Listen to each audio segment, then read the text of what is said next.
Well, hello, and welcome to the Clue Bird.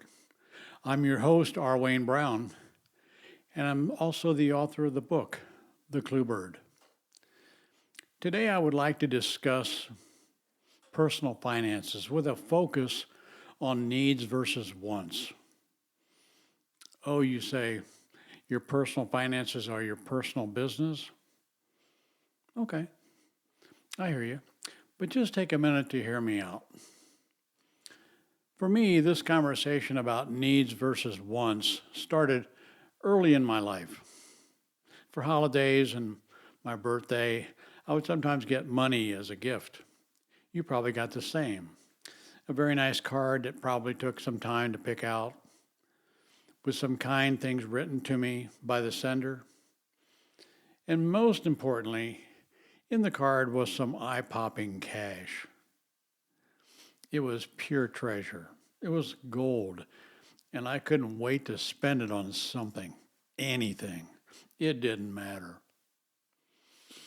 Now, then, however, my grandmother would somehow get involved and begin the discussion with me about my plans for the money. She would offer up something as crazy as saving that money. This would go on for quite a while. You probably experienced something similar. We all wanted to spend it, and they all wanted us to save it. I remember the conversation with my grandmother, and it went something along these lines. There was a difference between wanting something and needing something. And she would go on about wanting something's childish, it's whimsical, and clearly a bad choice. Whereas saving the money, you have that certain to come rainy day, a day when you actually need something like school clothes, and you'll have the money, and then you can purchase what you need at that moment. Well, it sounded like a good idea for maybe someone else, but not me. The money was burning a hole in my pocket, and I wanted that new BB gun really bad. Sound familiar? Well, now that I'm a little older, well, maybe a lot older, I look back on those moments and realize my grandmother's advice was really smart and very useful. Let's discuss spending and saving for a minute. I remember when I got my first job, and after a couple of weeks, I finally earned my very first paycheck. It was quite a moment for me, as I swear I heard a drum roll with trumpets in the background as I looked at that check with my name on it and what that represented to me. Wow. 2 weeks of back-breaking work in a restaurant, washing dishes in a steamy, very busy, crowded kitchen. I thought I worked hard for this money, and I was going to enjoy spending every penny of it. Well, about that time, however, my grandmother once again sat me down for yet another life lesson, and it sounded something like this. She started out saying, "This is your first job. Remember, you're going to work for the rest of your life. When do you think you'll be able to stop working?" she asked. She said, "Look around at your family and tell me what you see. You see old men still working, and they're still working in their 70s. That's a long time to punch a time card. And they started out just like you, first job, and they probably spent all their paychecks. They got a little older, making a little more money, and they had new obligations as well. Now a wife, kids, pets, vacations, houses, cars, medical bills, and on and on.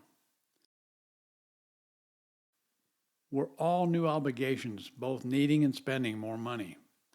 Much like a gerbil running on a flywheel in a cage going nowhere. They worked hard as ever and never got ahead. They just got tired and older. As a result, the more they made, the more they spent, sometimes even going into debt. Imagine working hard for several years and having nothing to show for it, and maybe even owing money. She goes, "You want to live like that?" Well, she continued, saying that, hey, starting to work for a living is like putting a saddle on a young horse's back.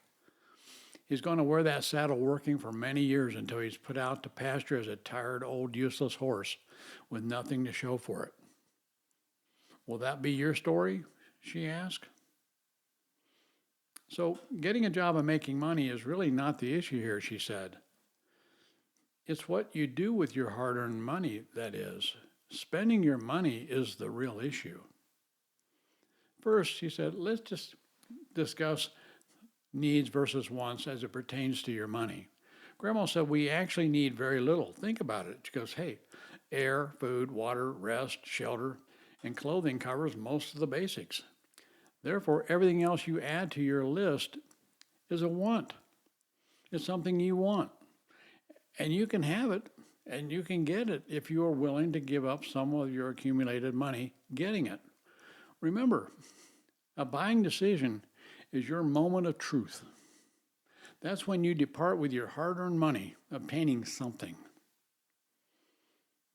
Therefore, you better want it really bad. So learning right now to clearly define the difference between what you need and what you want is very important for you. If you want to build a life you can depend on, you will have to start with the discipline of saving. Learning to buy what you need. Choose only what matters, letting your savings grow. That's the key. Saving must become a habit of yours for your entire lifetime. Become a saver for self-respect. Remember, if your whole life's going to be dominated by your work, then make sure it's also dominated by your savings. The two should go hand in hand and it will result in you then becoming a lifelong saver. So how will becoming a lifelong saver directly impact the quality of your life, my grandmother asked? Well, first, you'll be able to relax knowing that you have ample funds set aside for the unexpected. Remember, as an adult, there will be no one there to back you up and get you out of a jam that you created in the first place. As head of household, it's all on you. You will need funds for medical issues, broken cars, home repairs, kids, or whatever. And if you have responsibly saved for these occasions, it's not a problem. Your life goes on. Next, think of investing your savings so that your saved money can start making you additional money on the side. It's kind of like a side hustle, using your money to make additional money. Starts out slowly at first with little accumulated funds, but as they grow, so does the money your money makes. I once talked with a friend of mine, she said, who told her that sometimes they make more in a day in the stock market than he makes working in an entire month. He said they started out small, but created a habit of saving religiously every month. And he couldn't believe how fast their little nest egg had grown over the years. Finally, just like my friend's savings, yours will grow and grow. If you invest your money consistently and professionally, your stockpile of money saved will finally exceed your working income. That's how you get the saddle off your back, she said. Now you can finally quit working if you want. Why? Well, because now you're financially free and you can do whatever you want to do. You've earned the right. You can now do whatever is in your heart. You'll become one of the few that experience financial freedom. Your invested savings now consistently earn more money than you did while you were working. It seems unbelievable. It's not. Many people do this, and just like someone tossing a pebble into a pond and watches that small little circle of waves expand into a larger and larger circle, you can do the same with your money. She finished by saying, so don't buy that BB gun or the latest clothes. Simply learn right now to say no to that impulse. Save that money instead. Start out small, one day.